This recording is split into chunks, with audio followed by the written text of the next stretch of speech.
नमस्कार, मी राजू शिंदे. आपण पाहतात आपले बदलापूर. आजचा विषय ऐकून कदाचित तुम्हाला धक्का बसेल, संताप येईल आणि मनात एकच प्रश्न उभा राहील. आपण आपल्या मुलांना ज्या शाळेत पाठवतो ती शाळा खरंच कायदेशीर आहे का? त्या शाळेची नोंद कुठे आहे? आणि सगळ्यात महत्वाचं म्हणजे जर उद्या काही अघटित घडलं तर जबाबदारी कोणाची? बदलापुरात सध्या एक अत्यंत गंभीर आणि संवेदनशील प्रश्न ऐरणीवर आला आहे. एका खासगी प्री स्कूल बाबत अशी माहिती समोर आली आहे की या शाळेबद्दल थेट शिक्षण विभागाला काहीच माहिती नाही. होय, तुम्ही बरोबर ऐकलंय. ज्या शाळेत रोज चिमुकली मुलं हसत खेळत शाळेत जातात, त्या शाळेवर पालक डोळे झाकून विश्वास ठेवतात, त्या शाळेची अधिकृत नोंद शिक्षण विभागाकडे नाही असं सांगितलं जाते. आता इथे थांबून एक क्षण विचार करा, जर शिक्षण विभागालाच माहिती नसेल तर त्या शाळेची परवानगी दिली कोणी? त्या इमारतीची सुरक्षितता तपासली का? तेथील शिक्षक पात्र आहेत का? आणि सर्वात महत्वाचं, त्या शाळेत शिकणाऱ्या मुलांचा हक्क सुरक्षित आहेत का? पालकांची मनस्थिती काय असेल याची आपण कल्पनाही करू शकत नाही.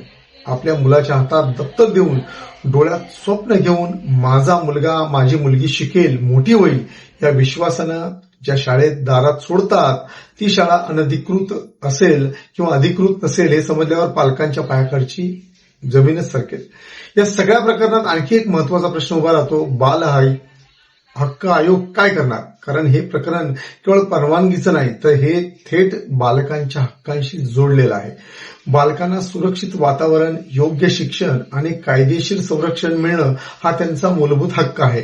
पण एखादी शाळा बेकायदेशीररित्या सुरू असेल तर तिथे शिकणाऱ्या प्रत्येक मुलाचा हक्क धोक्यात आहे. मग अशा वेळी बाल हक्क आयोगाने स्वतःहून दखल घ्यायला नको का? तपासणी व्हायला नको का? दोषीवर कारवाई व्हायला नको का? आणखी एक मोठा संभ्रम म्हणजे प्री स्कूल नेमकं कोणाच्या अखत्यारीत येतं? सामान्य पालकांना आजही स्पष्ट माहीत नाही. काही जण म्हणतात शिक्षण विभाग, काही म्हणतात महिला व बाल कल्याण विभाग, तर काही ठिकाणी स्थानिक स्वराज्य संस्था जबाबदार असतात. या गोंधळाचा फायदा कोण घेत आहे? तर अशा बेकायदेशीर प्री स्कूल चालवणारे, कोणताही ठोस नियम नाही, कोणतीही नियमित तपासणी नाही आणि थेट पालकांच्या भावनांशी खेळ. English medium, international pattern, smart class, future ready kids अशी गोंडस नावं लावून लाखो रुपयांची फी वसूल केली जात आहे. पण त्यामागे कायदेशीर पाया आहे की नाही हे पाहणारा कोणीच नाही.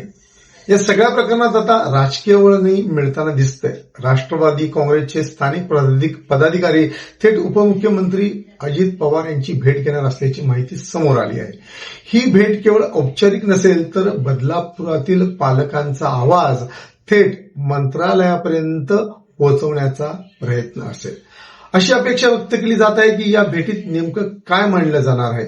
तर बदलापुरातील अशा सर्व प्री स्कूलची चौकशी करावी, स्पष्ट नियमावली तयार करणे आणि दोषी आढळलेल्या शाळांवर कठोर कारवाई. कारण हा प्रश्न एका शाळेचा नाही. आज ही शाळा, उद्या दुसरी. तर आत्ताच पावलं उचलली नाही तर उद्या आणखी किती मुलांचं भवितव्य धोक्यात येईल हे सांगता येणार नाही. बदलापूरकरांनो, हा प्रश्न राजकारणाचा नाही, हा प्रश्न आपल्या मुलांचा आहे. आज आपण गप्प बसलो तर उद्या पश्चाताप करण्याची वेळ आहे. आपल्या परिसरातील शाळा अधिकृत आहेत का? त्यांची नोंद कुठे आहे? त्यांची परवानगी कोणत्या विभागाकडून आहे?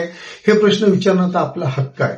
आपले बदलापूर या माध्यमातून आम्ही हा मुद्दा सतत उचलून धरत राहणार आहोत. जोपर्यंत पालकांना स्पष्ट उत्तर मिळत नाही, तोपर्यंत प्रशासन जागा होत नाही, तोपर्यंत हा आवाज थांबणार नाही. कारण बदलापुरात कोणत्याही लहानग्याचं भवितव्य अंधारात जाऊ देणं हे आपण कधीच मान्य करणार नाही. जर तुम्हालाही हा व्हिडिओ माहितीपूर्ण आणि डोळे उघडणारा वाटला असेल तर तो नक्की लाईक करा, प्रत्येक पालकापर्यंत शेअर करा आणि आपले बदलापूर चॅनलला सबस्क्राईब करायला विसरू नका. आपणच आपला आवाज, आपले बदलापूर सोबत. धन्यवाद.